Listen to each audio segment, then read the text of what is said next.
саламатсыздар урматтуу Холбек Насырбекович, келген коноктор.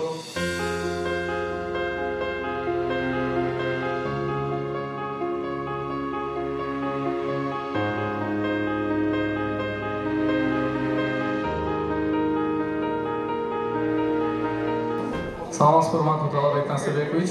Мен улуу агаларыман айырмалык менен эки сунушум бар эле сизге кыска. Сиз мына 7-6 мапты кыдырып жарандар менен жолугушуп келатсыз. Биз мына демилгелүү жаштардын тобу жана мына Сулайман тобу башкармалыгына да сунуш бергенбиз.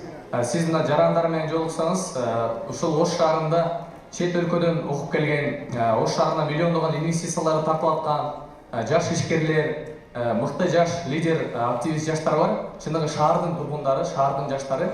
Биз ошого мэр менен маек деген жаңы бир долбоор даярдаганбыз. Креативдүү өзгөчө форматта сиз менен жаштардын ортосундагы жолугушуу.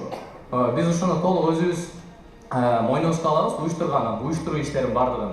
Ошого мен суранар элем сизден ушу протоколдук тапшырмага киргизип, ушул уюштуруунун жаштардын күнү келатат ноябрь айында. Ошонун алдын ала биз өзгөчө форматта уюштурса, сиз ошо өзүңүз келип катышып, жалаң баягы курук сөздөн, жумурткадан кыр издеген жаштар менен жалаң мэриянын ишмердүүлүгүнө жана шаардын өнүгүүсүнө сунуш берген бир чоң бир платформа кылсак, ошого жардам берсеңиз. Экинчи кыска сунушум билесиз, Ош шаары бул баягы түштүктөгү борбор, биз баягы маданияттын борбору деп атап атабыз. Биздин аэропортту билесиз, Сулайман тобу тиешеси жок, бирок аэропортто бүгүнкү күндө аябай мындай оорчун абал бар.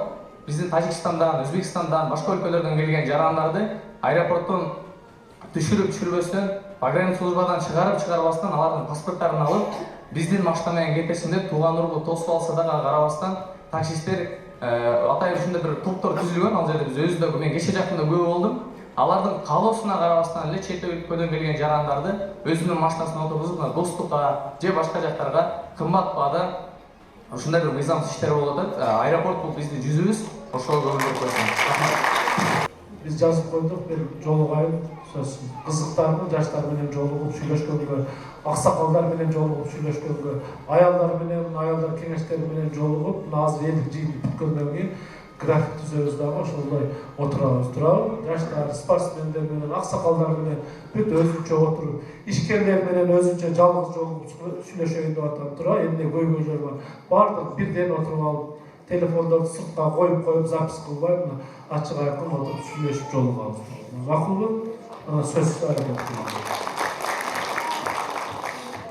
Аэропорттогу эмелер боюнча буга мына Мурат Саминович мен губернатор болуп турганда бул Мурат Саминович начальник Уудулуу областы. Анан ошондо шаар менен биргеликте аябай катуу иш жүргүзүп, көп тазалаган элек да. Көп таксисттер жокко тартылган эле. Менимче бул дагы башталып турду. Анан аэропорттон башталчу эле. Анан биз көбүн кармап, иш козгоп, анча-мынчасын колу бутун кайрып эмеге алып келген. Билесиздер да, границада постторго мен өзүм барып ошол жерде такай көзөмөлүн алып, границаны биз ачканбыз Өзбекстан менен. Билесиздерби? Ошол жерде аябай пограничниктер менен сүйлөшүп, системаны кыйла оңдогон элек. Азыр дагы мен сүйлөшөйлү, губернатор, шаардын ички иштер башкарма областтыкы биргеликте иш алып барайлы. Макулбу? Бул боюнча оор маселе да. Анан эми биз деле бир чет мамлекетке барсак, түшкөндөн баштап тоной баштасак, качасың да ошол мамлекетке, тынч чыгып кетейин деп. Тем более мусафир болсоң бир башка мамлекетке барганда, үйдөн 7 кадам чыкканда мусафир деп коет мусулманча. Анан бирөө тоноп атса, милиция таксистен баштап тоноп атса ал болбойт да. Ошол чегара келген меймандар ошо чегарадан баштап, ашың болбосо дагы кашың болсун дейт. Күлүп жайнап жакшы тосуп алып, таксисттер маданияттуу жакшы жеткизип койсо, ошол жакшы болот. Биз эми баягы автобустарда уюштурганбыз ошо аэропорт менен биргеликте. Дагы көзөмөл алайлы. Мен жазып алдым, бул боюнча иш алып барабыз. Мен ушул Сулайман тобуда 5-бардык комитеттин төрайымы болуп иштеп келем 10 жылдан бери.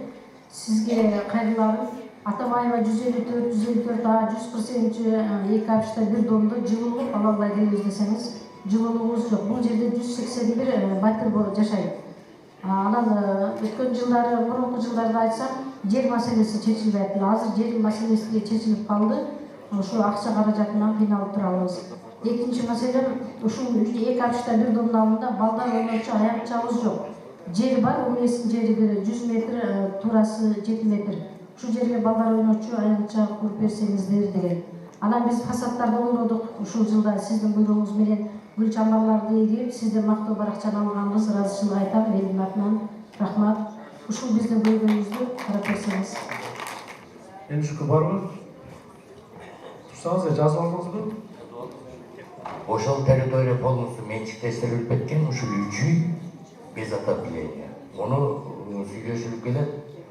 Бурдагы мектеби же Калинин мектебине привязка кылсак болот. Не кылабыз? Кандай чечебиз маселени? Эми только вот казан коюлса да. Не чечебиз маселени? Бул боюнча сонун мырза биргеликте сүйлөшкөнбүз. Ушу акча каражатын такалыктан өзү негиз алганда биз кубаттуу билесектер таярда бергенбиз кагаздар бар. Эки мындайда, общежитияда да баягы кыйраткан пулу бар адам жашабайт. Тирчилик кылып аткан адам жашайт. Кыйындар баардыгы часын үйдө же болбосо эликтин үйлөрүнө чыгып кеткен да. Анан экөөбүз жүрөбүз анан сел ушундай чоң ишканаларда иштеп, бирибиз берип алып, анан ушундай общежитияга бере алмасак, анда болбойт. Силерге тапшырма азыр. Кандай кыласыз? Отопление бериңиз. Макулбу? Тапшырма. Счетун алып карайбыз. Түшүндүңүзбү? Бериңиз ушундай общежитияга. Карап көрөбүз. Макулбу? Мына азыр ишканаларга мен эми биринчи жолу ушундай оор тапшырма берип атам буларга. Карап көргүлө дечилер, бирок азыр түз тапшырма берип атам, жетекчи чечип берсин. Макул 3 общежитияда отопление болбойт деген бул болбойт да. Анан балдар ойночу жай боюнча кийинки жылы карап көрөлү. Быйыл отоплениялар чечилсин, балдар ойночу жайды кийинкиге карайлы. Менен тапшырма берерген менен чечип берсе болот. Өзүңөр да карагыла.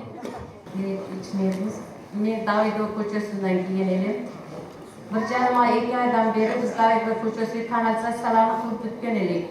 1958-жылда турбаларыбыз, суу турбаларын жаңылатайын деп арыз жазып, мен немеге келген элек, Сонунбекке. Арызымызды жазып, сизге арызымызды таштаган элек, şu арызымызды жауабына халыям ала алмайаппыз. УГДдан разрешение болмайапты.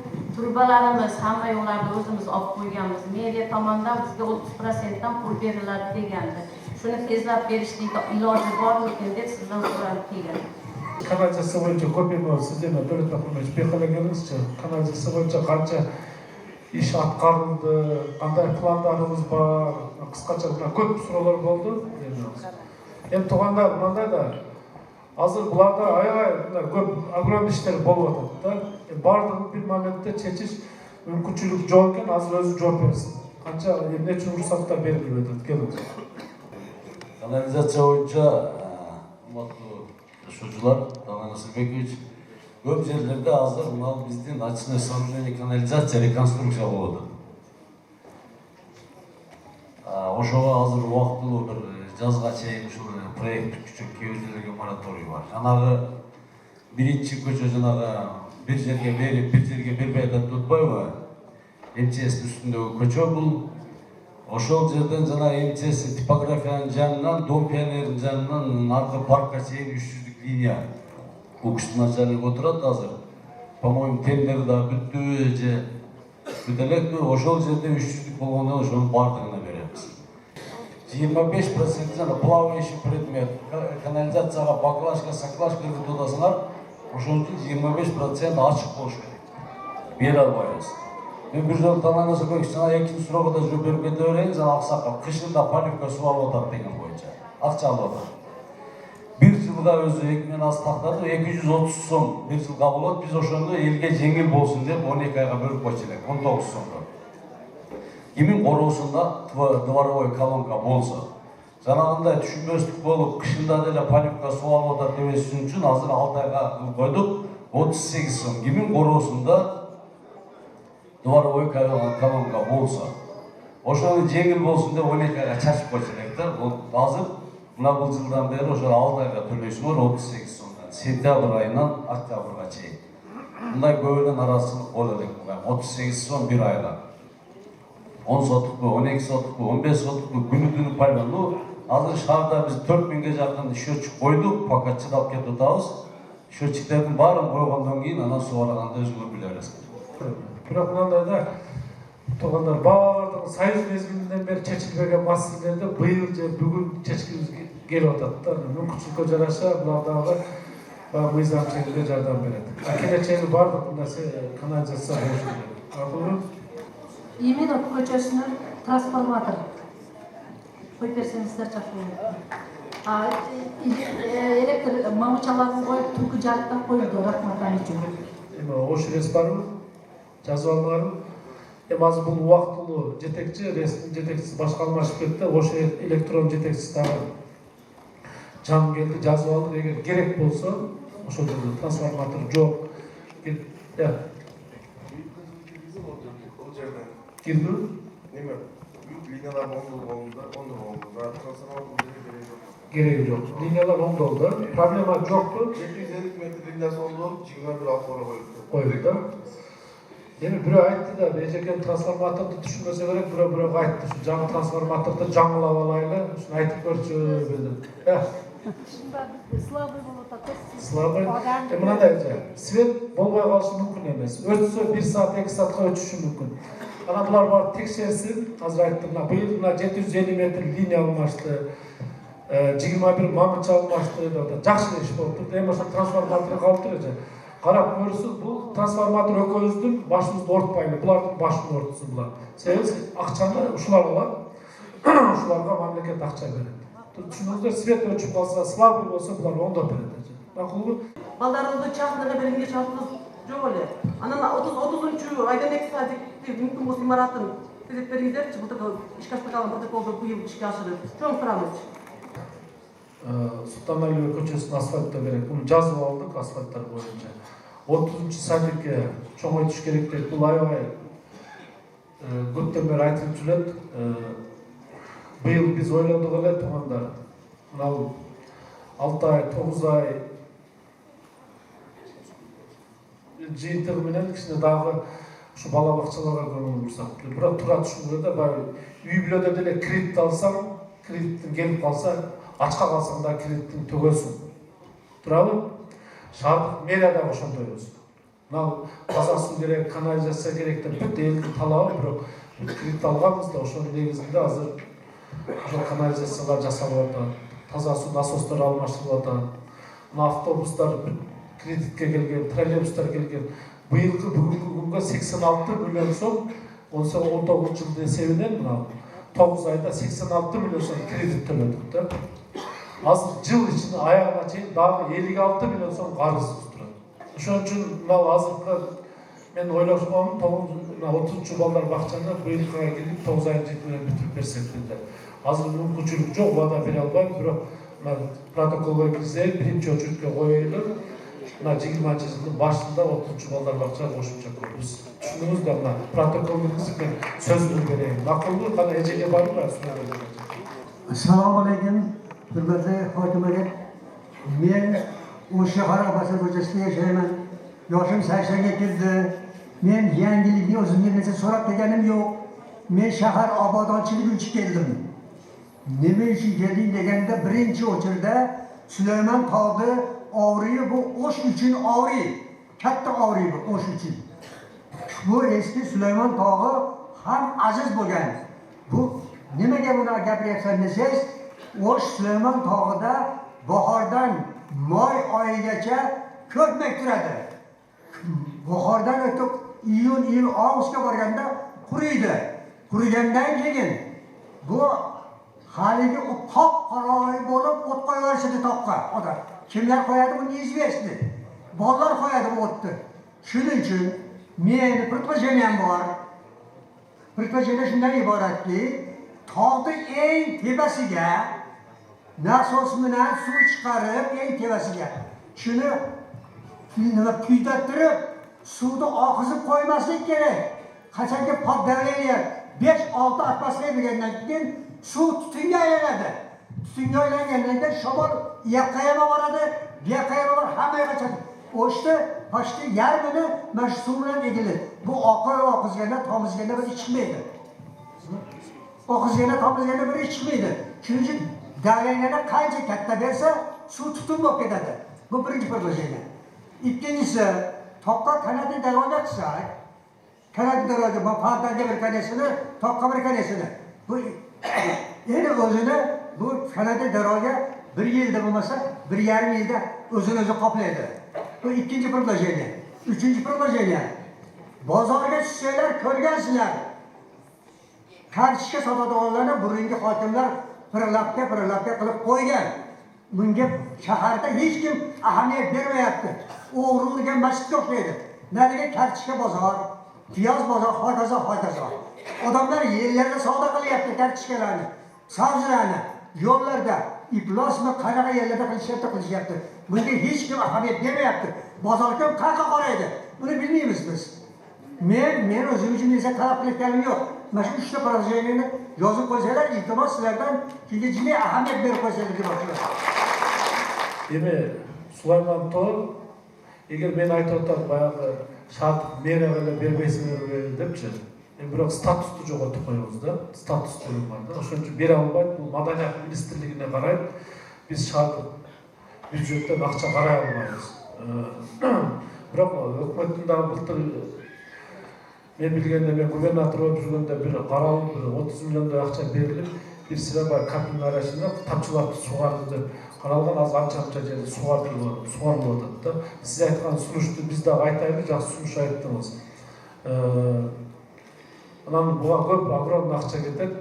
Бул эми мамлекет деңгээлде маданият министрлигинин иши Сулайманда. Бул жерде жетекчилик отурса керек.